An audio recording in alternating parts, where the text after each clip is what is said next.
কদিন ধরে আমাদের এখানে কন্টিনিউয়াসলি বৃষ্টি হয়ে যাচ্ছে, মানে বৃষ্টি থামার আর নাম নেই, এত ঠান্ডা ঠান্ডা ওয়েদার।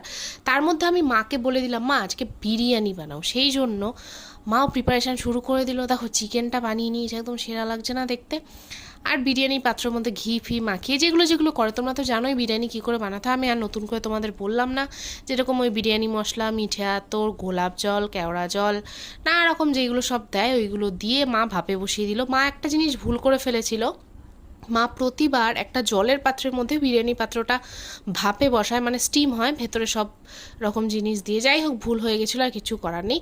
আর আমাদের তিনজনকে, মানে আমার দাদাও এসেছিল, আমি দাদা ভাই তিনজন মিলে বসে গেছি নিচে। আর বিরিয়ানির সাথে গ্রিন স্যালাড হবে না সেটা কি কোনোদিন হতে পারে? সেই জন্য কেটেও নিয়েছিলাম গ্রিন স্যালাড, লেবুও ছিল। আর আমার মুখের এক্সপ্রেশন দেখেই বুঝতে পারছো কেমন হয়েছে। আর হ্যাঁ, এইটার বড় ভ্লগটা কিন্তু তোমরা আমার দেখতে পারবে ফেসবুক পেজে। তো ততক্ষণে যেন সাবস্ক্রাইব করে দিই।